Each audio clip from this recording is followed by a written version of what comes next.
Nisibis, a prosperous city in ancient Mesopotamia, saw the birth of a girl destined for holiness and sacrifice at the end of the 3rd century.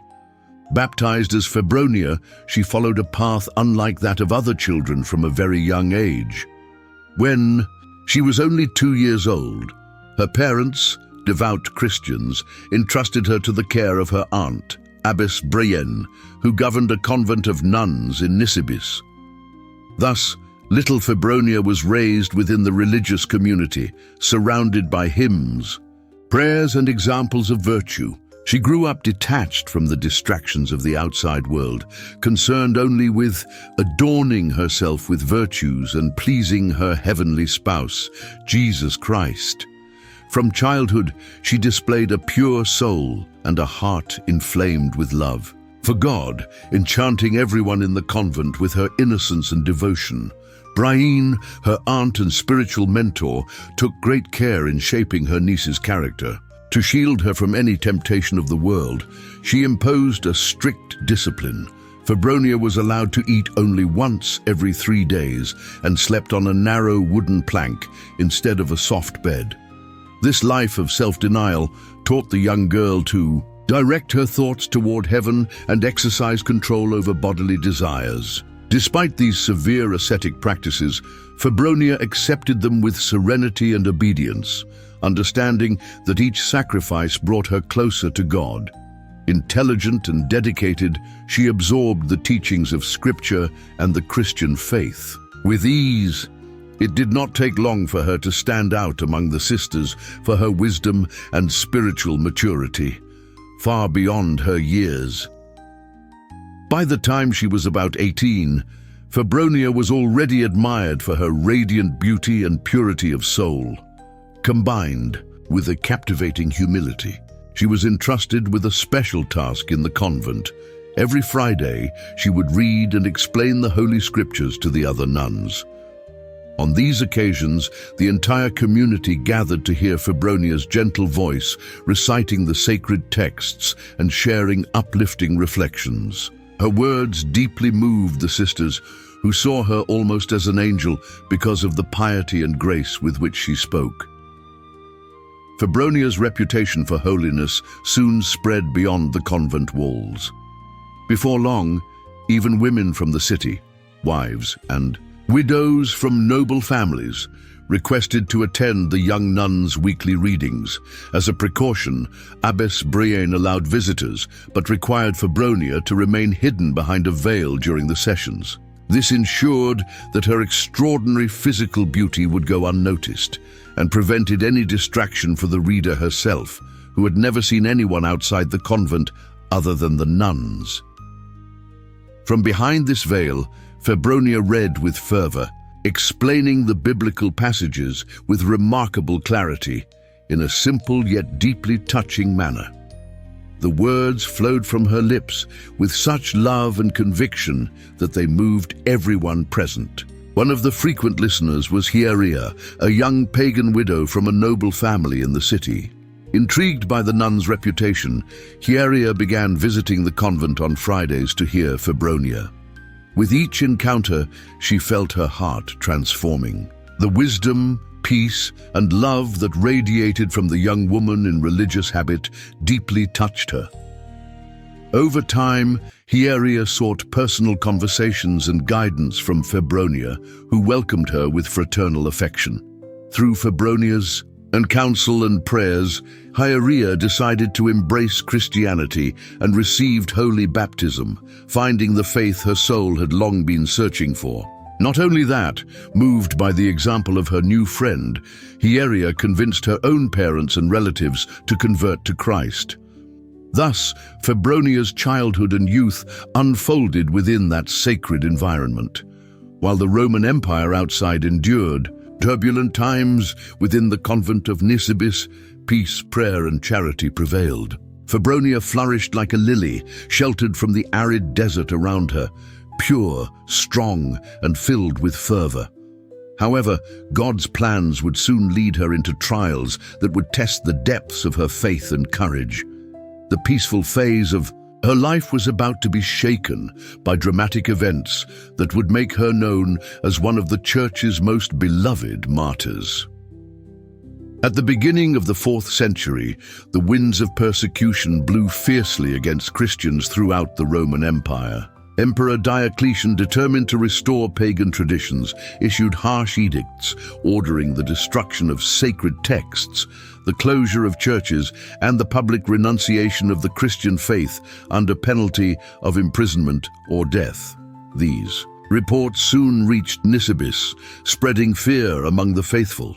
In 304 AD, an imperial detachment was sent to Mesopotamia with the mission of silencing the growing Christian community in the region. Leading the troops in Nisibis was Silenus, the local Roman governor, infamous for his ruthless enforcement of imperial orders. Determined to eradicate Christianity, Silenus planned to raid homes, arrest religious leaders, and force Christians to offer sacrifices to the gods of Rome.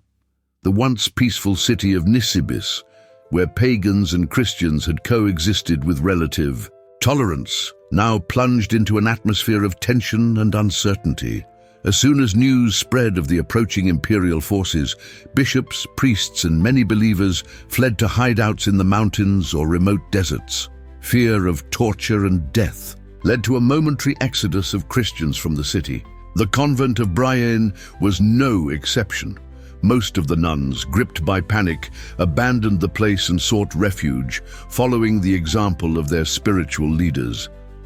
In a short time, the spacious halls that once echoed with collective prayers fell silent and empty, with doors and windows tightly shut.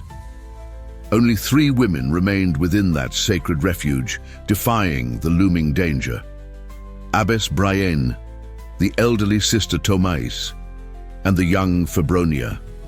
Why did they stay? Their decision was shaped by both circumstance and courage. At the time, Febronia was gravely ill. She was recovering from a high fever caused by a severe recent illness. Weak and unable to travel, the young woman could barely rise from her straw bed.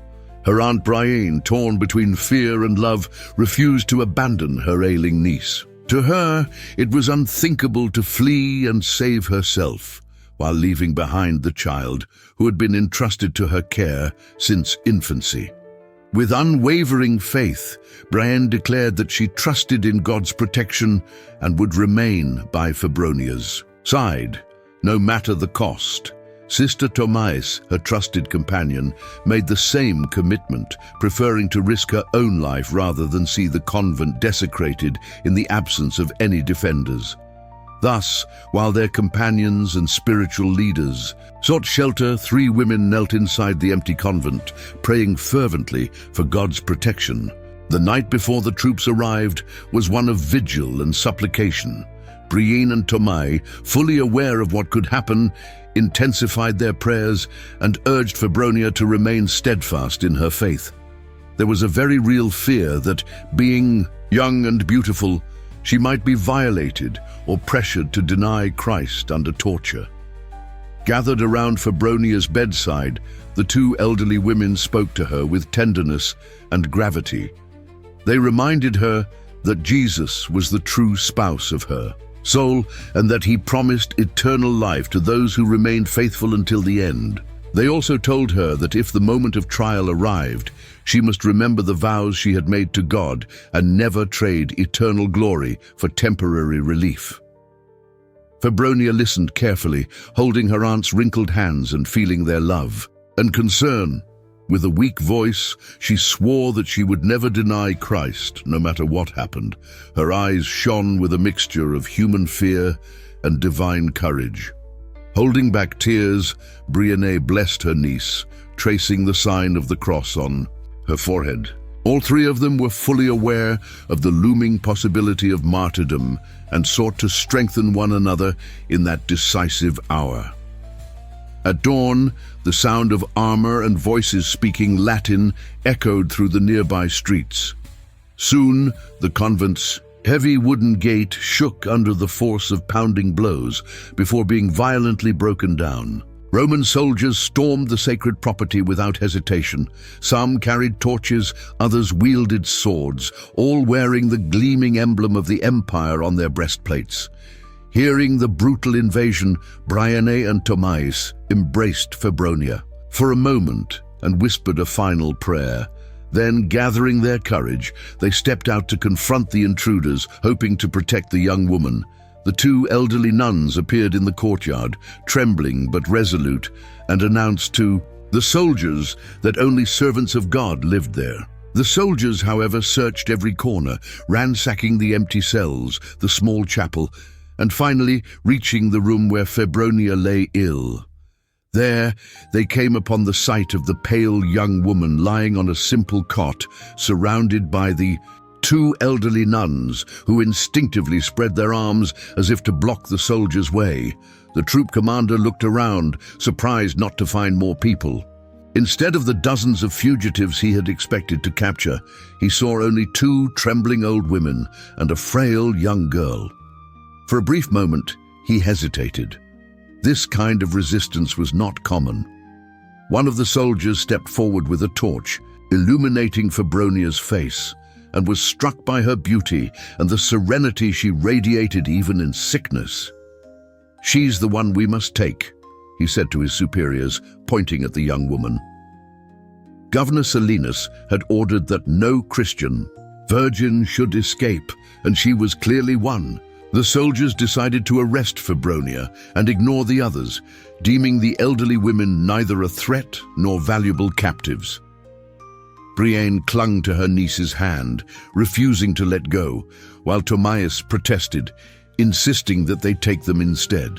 The soldiers, however, had made their decision. One of them violently pulled Brienne aside, while another shackled Febronia's wrists.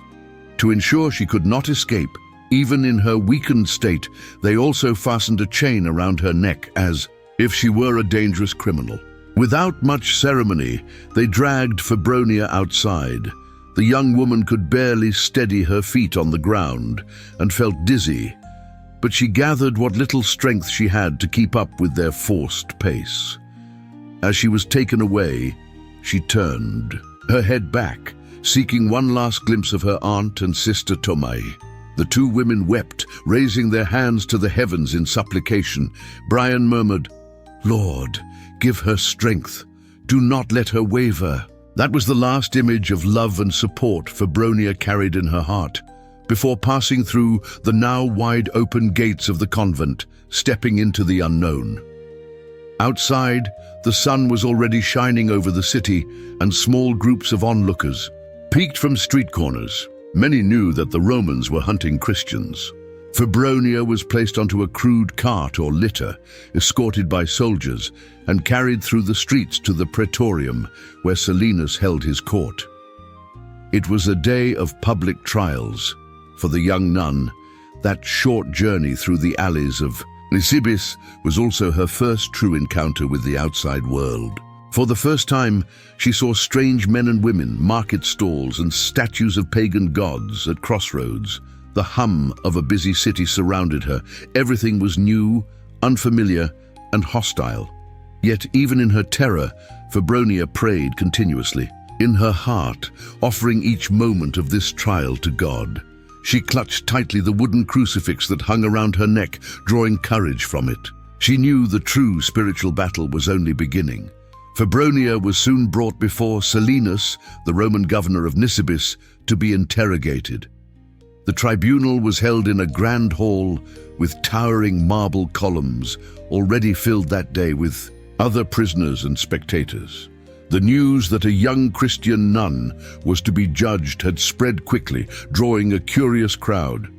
At the far end of the hall, seated on an elevated chair resembling a throne, was Silenus, a man with a stern expression and impatient gaze, dressed in an ornate toga to signify his authority. Beside him stood his nephew, Lysimachus, a Roman officer of respectable rank assigned to assist in the trials.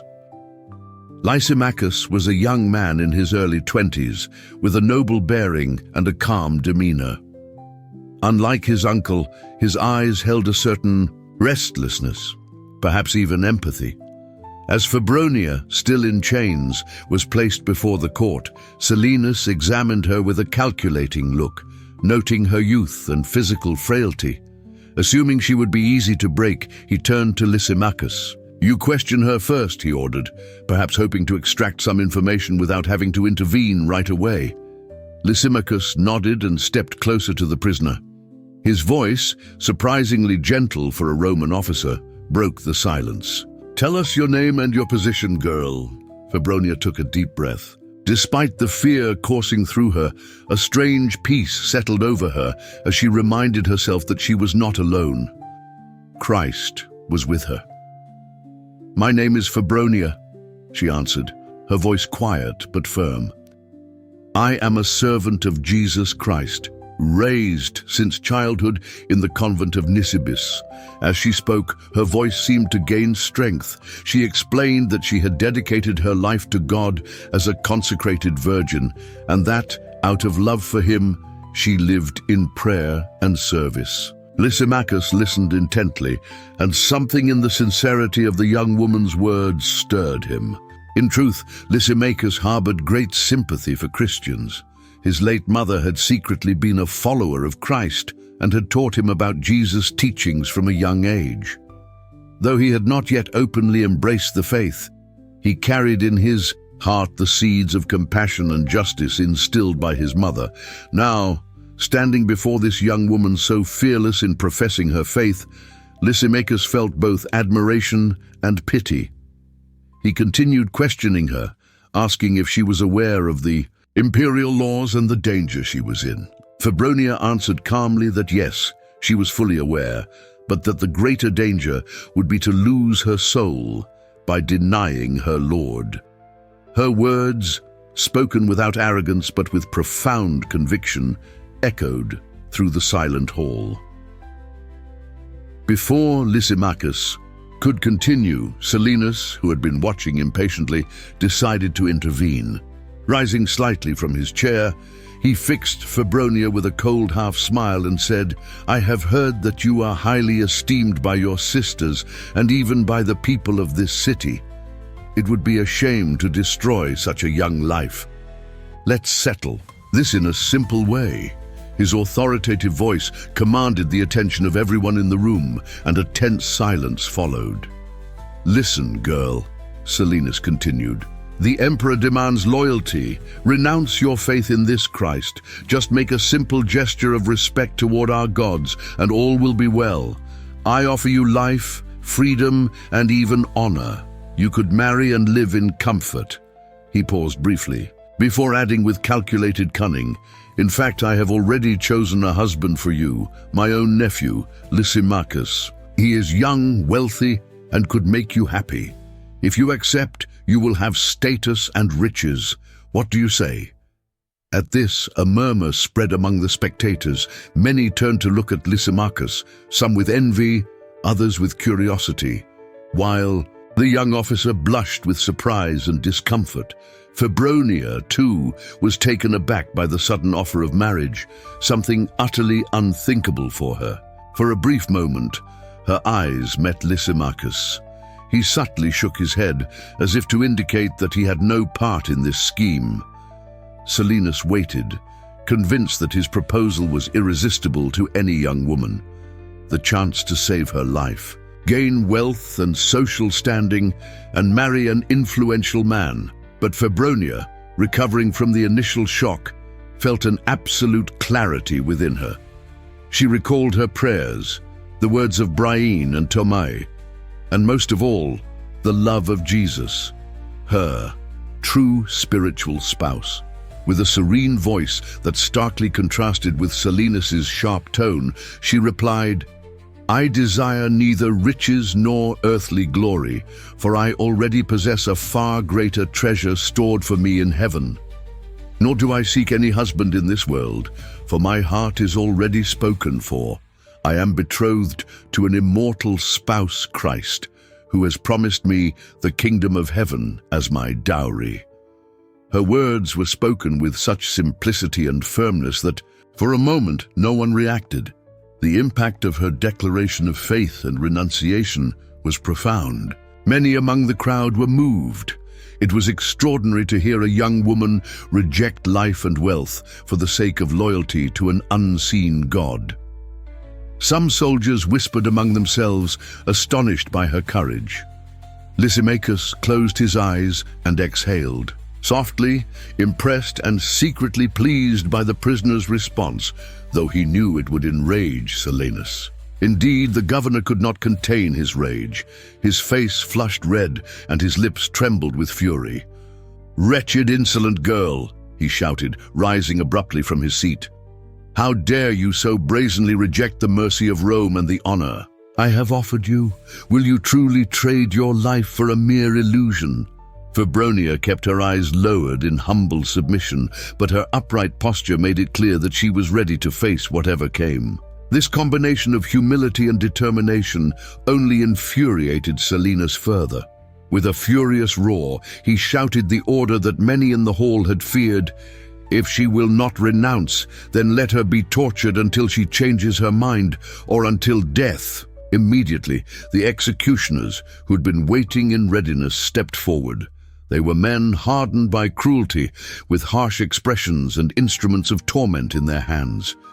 Lysimachus tried to intervene, taking a step forward, but Silenus cut him off with a sharp gesture. "Stand back, Lysimachus," he bellowed. "I have shown more kindness than she deserves. Now you will see what happens to those who defy Caesar's law."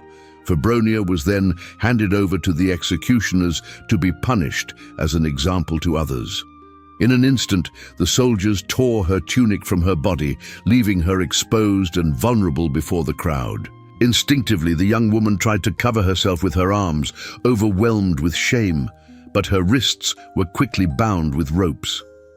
Within minutes, a wooden frame with 4 posts was erected in the center of the hall. Febronia was hoisted into the air, her wrists tied between 2 pillars so that her feet barely touched the ground. Beneath her, the executioners placed a large brazier filled with burning coals. The scene was terrifying, the innocent young woman suspended like a criminal, surrounded by instruments of torture, under the cold, watchful gaze of Silenus. At the governor's signal, the ordeal began.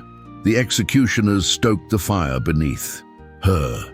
The scorching flames licked at her legs and feet, causing immediate agony. Then, armed with rods and whips, they began to strike her mercilessly. Blow after blow, the crack of the whips and the dull thud of the rods echoed through the hall. Febronia felt the first lash sear across her back and let out a sharp cry. The pain was excruciating, but she tried to focus her mind on prayer, whispering, "My Jesus, help me.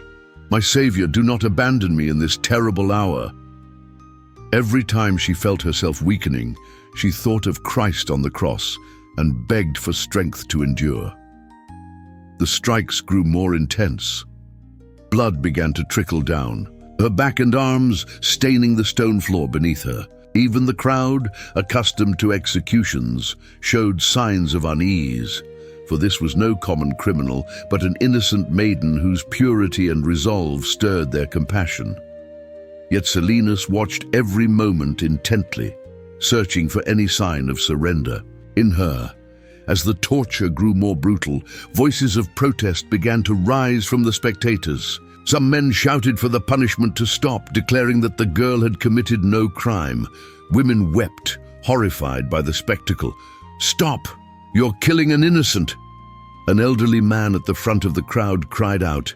Even some of the Roman guards stationed around the perimeter exchanged uneasy glances, their faces betraying discomfort at the merciless brutality unfolding before them. Hiaria was among the crowd, and when she saw her friend being burned and beaten in such a horrific manner, she could no longer hold back her tears. "Enough! This is inhuman!" she cried out impulsively, stepping forward. Silenus heard the outcry and scowled, irritated by the people's growing compassion. He turned to the crowd and roared, "Silence, or do you wish to share in her punishment?" His threat silenced many, but it did not extinguish the collective outrage. Hiaria continued sobbing, trembling with anguish and fury at the sight before her. but two acquaintances beside her held her shoulders, keeping her from taking further risks. Febronia, meanwhile, was beginning to lose consciousness from the overwhelming pain. Her body hung limp, convulsing from the agony, while the smoke from the burning coals partially suffocated her. The lashes finally ceased, leaving her back raw and torn. Struggling to breathe, the martyr slowly opened her eyes and saw the faces. Surrounding her, many were weeping. She herself had no more tears left, only a silent surrender. Silenus stepped forward again, showing no mercy, and shouted, "There is still time, girl. Renounce Christ, and you shall live." Febronia could barely speak, so weakened was she, but she slowly shook her head, unwavering in her decision. Her defiance enraged the governor even more. Determined to force her to apostatize at any cost, Silenus ordered an even more barbaric punishment. "Bring the tongs!" Two executioners carried over red-hot iron pincers taken from the fire. They approached the suspended young woman, and with no trace of pity, pressed the burning metal against her already wounded flesh, tearing at her scorched skin. Febronia's piercing screams echoed through the courtyard. Then, in an act of unspeakable cruelty, the executioners used the searing pincers to rip off the young woman's breasts. Her agony mirrored that of the great martyrs who had endured similar torments. A shroud of horror fell over the crowd. It was hard to believe that human beings could inflict such suffering upon a defenseless girl. Febronia writhed and screamed as blood poured from her mutilated chest. Some spectators fainted at the sight. Even in this unbearable torment, the martyr found the strength to call upon Jesus in her heart, offering him this extreme pain for the salvation of souls. Yet Silenus was still not satisfied. "Cut out her tongue," he bellowed, determined to silence forever the words of faith that felt like an insult to him. The executioners pried Febronia's mouth open. She had no strength left to resist. One of them took a sharp dagger and attempted to sever her tongue. The stroke was imprecise. He shattered several of her teeth and severely wounded her mouth, but failed to remove her tongue completely. Blood gushed from her lips, and Febronia could no longer make any sound beyond weak, hoarse moans. By this point, her once radiant face was barely recognizable, disfigured by pain and wounds. A heavy, suffocating silence fell over the crowd. Silenus stared at her, momentarily stunned. Even after so much torture, Febronia still breathed. She had not denied her faith. He stepped closer, almost in disbelief. The martyr's swollen, half-closed eyes still shone with an unearthly peace, the peace of a soul completely surrendered to God. That gaze unsettled the governor. Overcome with fury, perhaps even a flicker of helplessness in the face of such unbreakable faith, he gave one final monstrous command: "Sever her limbs, one by one. I want this Christian in pieces." The horror among the crowd reached its peak. Many screamed, "No," while others covered their faces, unable to watch. But the executioners, trained to obey without question, carried out the orders.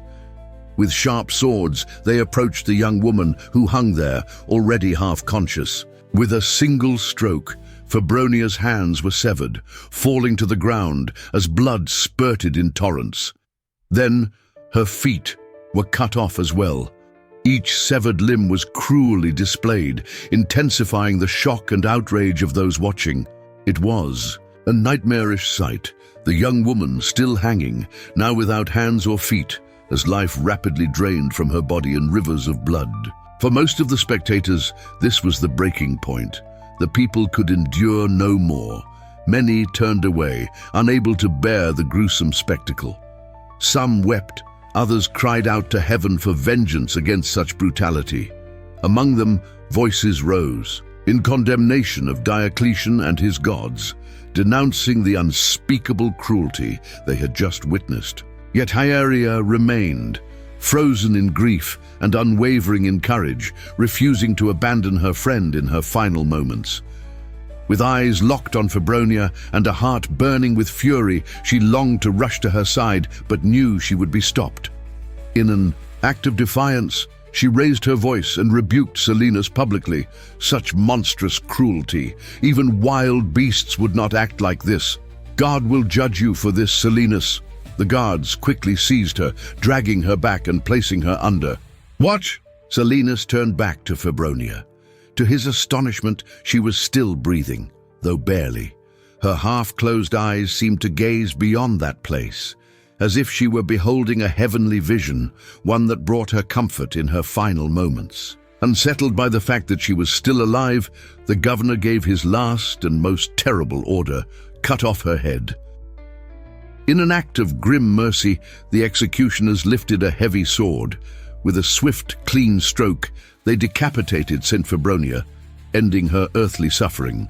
Her head rolled to the ground and came to rest facing the sky, her eyes closed, her expression serene, as if she had finally found peace. At that moment, an eerie silence fell over the courtyard. The only sounds were the crackling of the embers and the scattered sobs of those who remained. Febronia was dead, her supreme sacrifice complete. Her mutilated body hung motionless from the ropes, a pool of blood spreading beneath it. Many among the crowd felt they had not just witnessed an execution, but a sacred offering. The courage and superhuman endurance of that young woman left them awestruck, forever changed by the martyrdom of Saint Febronia. For a brief moment, Silenus stood and contemplated his completed act. Perhaps he had expected to feel triumphant, but all that followed was a heavy silence and the accusatory stares of the people. In an attempt to reaffirm his authority, the governor proclaimed loudly that this was how the enemies of Rome's gods perished, justifying his brutality. But his words rang hollow. The crowd had already begun to disperse, stunned and disgusted by what they had witnessed. Then, something completely unexpected shattered the moment. Silenus began acting strangely. He descended from his platform with unsteady steps, passing near Febronia's lifeless body on the ground. As he caught a glimpse of her severed head, her face still serene, he heard someone murmuring a prayer to the Christian God. This enraged him once more. With a sudden burst of fury, he ripped the laurel wreath from his head, threw it to the ground, and tore his robes like a madman. Then, with unnatural strength, he ran toward one of the marble columns in the hall and began smashing his forehead against the stone. The sickening sound of bone-striking marble echoed through the chamber. Lysimachus, horrified, rushed to stop him, but it was too late. With one final devastating blow, Silenus struck his head so violently that he collapsed to the floor, motionless. Blood pooled beneath his shattered skull. The feared governor of Nisibis was dead, struck down by sudden madness, as if punished by the unseen hand of God. Whispers rippled through the crowd. Silenus is dead. For the Christians who had remained, hidden among the spectators, this was a clear sign of divine judgment. God had done justice, putting an end to the tyrant who had defiled the innocent. Lysimachus, shaken by his uncle's gruesome fate, slowly approached Febronia's mutilated body. Tears filled his eyes. He had been powerless to save her, but his admiration and respect for her sacrifice were immense. Looking upon Silenus's lifeless form, Lysimachus suddenly cried out, "Great is the God of the Christians, who has avenged the innocent blood of Febronia." His declaration resounded through the hall, both a challenge to the pagan gods and an undeniable profession of faith. Many who heard him nodded in agreement. To them, only a higher power could have brought such immediate justice upon Silenus. The Roman soldiers, still stunned, stood waiting for orders. With the governor dead, Lysimachus now assumed command. His first command was given with solemnity: remove Febronia's body with care and respect. Some of the soldiers, visibly moved, approached the execution site. With unexpected gentleness, they loosened the ropes that held the young martyr. Slowly, they lowered her mutilated body. One soldier, his face filled with remorse, carefully wrapped her severed head in a makeshift shroud. Another gathered her amputated hands and feet. As this sorrowful task was carried out, some noticed something remarkable. The ground where Febronia's blood had been spilled shimmered under the afternoon sun. Deeply moved, a few Christian women, who had remained quietly among the crowd, stepped forward, carrying cloths and small containers. Reverently, they began collecting the blood of the martyr, believing it to be a sacred relic. No one stopped them. Even the Roman soldiers, hardened as they were, seemed to have been touched by the profound reverence of the moment. Soon, a spontaneous funeral procession began to take shape. Lysimachus arranged for a simple wooden coffin in which Febronia's remains were placed with dignity. Under his orders, soldiers carried the casket, while hundreds of people joined the solemn march back to the convent. Christians who had been in hiding emerged from their shelters, drawn by sorrow and reverence. Pagans also followed, some out of respect for Febronia's courage, others out of curiosity, and some already feeling a stirring in their hearts, wondering about this God who gave his followers such unwavering strength. Iria walked just behind the casket on her knees, praying and silently weeping. Deep within her grieving heart, she felt a conviction growing. Febronia had left her a mission. Lysimachus and Primus, two young Roman officers, remained further back, lost in thought. Unbeknownst to anyone, both had undergone a profound conversion that very day, witnessing Febronia's unshakable faith, and the supernatural events that followed had irreversibly touched their souls. In time, they would abandon worldly glory and choose a life of prayer in honor of the martyr who had inspired them. By the time the procession reached the convent of Brienne, the sun was already beginning to set. The gates stood wide open. Brienne, having been informed beforehand that her niece's body was being returned, made sure that everyone who wished to say farewell would be welcomed. As the coffin was carried into the courtyard, a group of nuns and faithful greeted it with soft funeral hymns. A solemn, sorrowful atmosphere enveloped everyone present. Brienne, supported by Thomais, approached the coffin, trembling.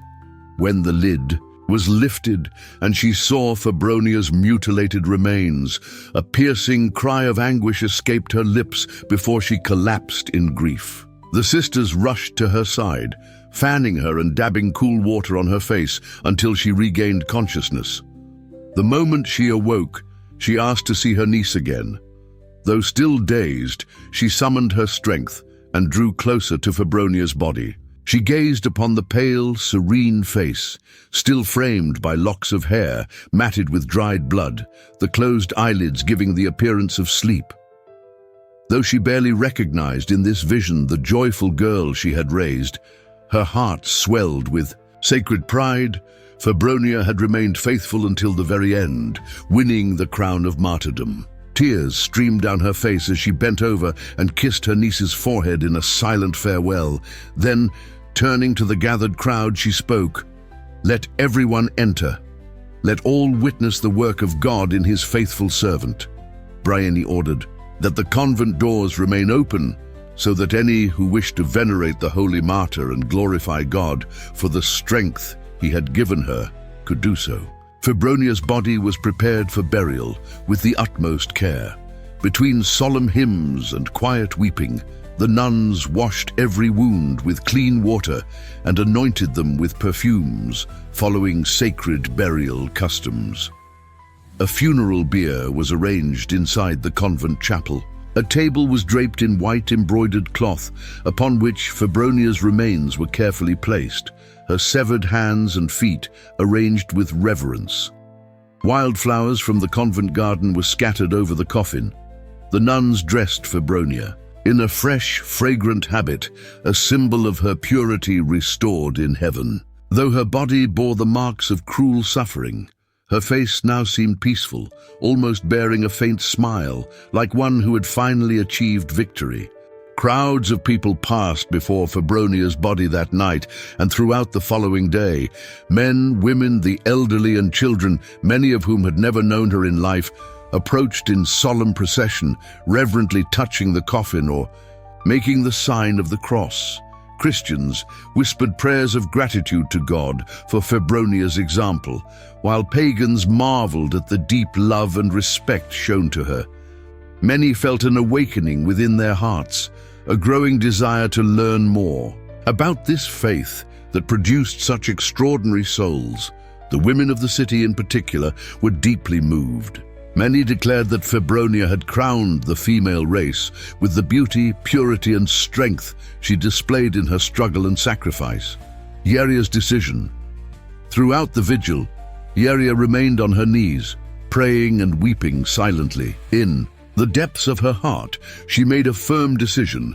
If she had once admired the Christian faith, she would now dedicate her life entirely to God. Feeling that Febronia had entrusted her with a mission, Yeria gave away all her wealth to the poor and to the support of the convent. She then knelt before Abbess Brienne and pleaded, "Let me take Febronia's place, serving God here." Her voice trembled with emotion as tears streamed down her face. Brienne welcomed her with open arms, and from that day forward, Yeria donned the monastic habit, living in the same convent where her spiritual sister and mentor had once served. In a profound and symbolic way, she now stood in Febronia's place among the nuns. The fruits of martyrdom, Saint Febronia's martyrdom, was not in vain. In the days and weeks that followed, countless pagans in Nisibis, upon hearing what had happened, asked to be baptized. The local church, which had once feared the persecution, now saw the faith of its believers rekindled with new strength. The story of the courageous virgin who chose death over denying Christ spread far and wide, inspiring many to stand firm in their own trials. After those turbulent days, the Christian community of Nisibis entered a period of relative peace. Silenus's death and changes within the empire allowed for this newfound stability. But within the convent, Febronia's memory remained alive and ever-present. Every year, on the anniversary of her martyrdom, the nuns and the faithful held a solemn vigil and liturgy in her honor. On these occasions, they recalled her passion with tears and hymns, but also celebrated her triumph in heaven. The first miracle, on the first anniversary of her death, during a nighttime vigil, something extraordinary happened. As the sisters chanted psalms by the dim glow of their oil lamps, a radiant figure appeared. Among them in the choir of the chapel, it was Febronia. She stood in her usual place, just as she had when she used to read the scriptures to the nuns. Her face shone with a soft, gentle light, and her eyes radiated pure love. The sisters froze in awe. Everything stopped for a few sacred moments. Then, suddenly, the luminous figure vanished. The nuns looked at one another in astonishment. This was no mere vision or shared imagination. Saint Febronia had returned from the heights of heaven to console them, to show them that she was alive with God, the guardian of the convent. That was only the first of many signs of her spiritual presence among them. In the years that followed, similar accounts were recorded. One sister would see Febronia kneeling in the chapel during nighttime prayers, while another would glimpse her walking down the convent corridors wrapped in a soft glow. These apparitions filled the nuns' hearts with deep reverence and comfort, making them feel that their beloved saintly protector was watching over them. The tomb of Saint Febronia, located within the convent, soon became a place of pilgrimage. People from all over came to pray before her relics, seeking blessings and miracles. Countless sick and afflicted were healed after invoking her name and touching her sepulchre. Those who prayed with faith before her tomb received graces and favors, a testament that Febronia's holiness did not depend on her physical body, but on the power of God working through her. Her veneration grew so deeply within the community that the Bishop of Nisibis decided to build a church dedicated to her memory. Until then, her relics had remained within the convent, accessible only to the sisters and visiting pilgrims. To make her veneration more widely available, the bishop, accompanied by priests and faithful, led a solemn procession to the convent to request the transfer of Saint Febronia's body to the new church. At first, Brienne hesitated. This place was sacred to her, the very ground where Febronia had lived, prayed, and sacrificed her life.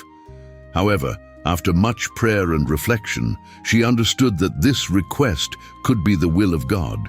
With great reverence, the convent agreed to part with some of her relics so that Febronia might also be honored in the new church. A miraculous signet was then that a miraculous event took place. As the clergy and faithful gathered in prayer, preparing the reliquary for the transfer, a loud clap of thunder resounded outside, despite the sky being clear. The sudden noise startled everyone, and the ground trembled beneath them. As the prayers resumed, the moment the coffin was lifted, a small earthquake shook the area. Overcome with holy fear, the faithful paused, afraid to proceed. The bishop, seeing these signs, interpreted them as a protest from Saint Febronia. She did not wish to be removed from the convent. Realizing this, he humbly asked forgiveness aloud and proposed an alternative. Instead of transferring her entire body, they would take only a small part, leaving the rest undisturbed. Thus, it was decided that only a single tooth from the saint would be taken. The sacred relic was placed on a golden tray and entrusted to the bishop. Even this tiny relic continued to work miracles, and the faithful gave thanks for every grace received through her intercession. The legacy of Saint Febronia, with the Edict of Milan and the restoration of religious peace, Saint Febronia's name spread beyond Nisibis. Her fame reached distant lands, and Christian communities everywhere began to celebrate her memory. Churches were built in her honor, and her name was included in liturgical calendars. Even a statue of Saint Febronia was erected among those dedicated to the great women saints of the church. Yet beyond stone temples and marked feast days, what truly endures is the radiant example of her life and death. At only 20 years old, Saint Febronia stood against the might of the most powerful empire of her time, armed with nothing but her faith and love for Christ. No threat, torture, or promise of earthly glory made her waver. Her story is one of spirit triumphing over flesh, faith prevailing over violence, and life conquering death. The young nun who once read the scriptures with a gentle voice ultimately wrote, with her own blood, one of the most moving chapters in Christian history. For those who knew her, Febronia left an indelible mark. Brienne spent the rest of her days filled with pride for the spiritual daughter she had raised. Hilaria and others followed in her footsteps. Lysimachus and countless pagans found the truth through her testimony. And for generations to come, the voice of Saint Febronia still echoes, encouraging the faithful to persevere. Her unwavering strength in the face of suffering and her miraculous presence throughout the centuries continue to inspire all who hear her story. May the memory of Saint Febronia of Nisibis, virgin and martyr, continue to shine as a guiding light, showing us that through love for Christ, even the most fragile soul can overcome the mightiest of empires. May her example inspire us all to remain steadfast in goodness, trusting that the grace of God will sustain us, just as it upheld Saint Febronia until her victorious end. Prayer to Saint Febronia of Nisibis, beloved Saint Febronia of Nisibis, virgin and martyr of unwavering faith, we praise and thank you for your courage and love for Christ, which sustained you until your final breath. You who, from childhood, followed the divine call, renouncing the vanities of this world, show us the path of purity and truth. Intercede for us so that in the trials of life we may find strength in faith and hope. Inspire us to face our challenges with determination, turning pain into prayer, weakness into strength, and trusting always in the Lord's love. pray for us, that our hearts may be filled with peace and our journey illuminated by divine grace. May we follow in your footsteps, transforming our lives into a hymn of gratitude and hope, protected by your tender gaze and strengthened in moments of pain and uncertainty, until one day we rejoice in eternal glory with our Savior. Amen. As we conclude, this moving narrative, The Journey of the Saints Sacred Stories channel, invites everyone to reflect on the life of Saint Febronia of Nisibis, a life of faith and courage that continues to illuminate even the darkest of times. Her story, from a childhood devoted to prayer, to her steadfastness in persecution and her transformative martyrdom, serves as an everlasting reminder of the strength of the human spirit and the divine light that guides those who remain faithful. We hope that each of you feels inspired by her testimony of love for Christ and carries forward the message of hope and perseverance that has transcended the centuries. We invite you to subscribe to Journey of the Saints Sacred Stories. Share this content and leave a like so that the message of faith can continue to reach and transform more hearts. And you, what touched you most in the story of Saint Febronia? Take a moment to watch the video recommended for you above and become part of this community that seeks to live the journey of the saints with devotion and love every day.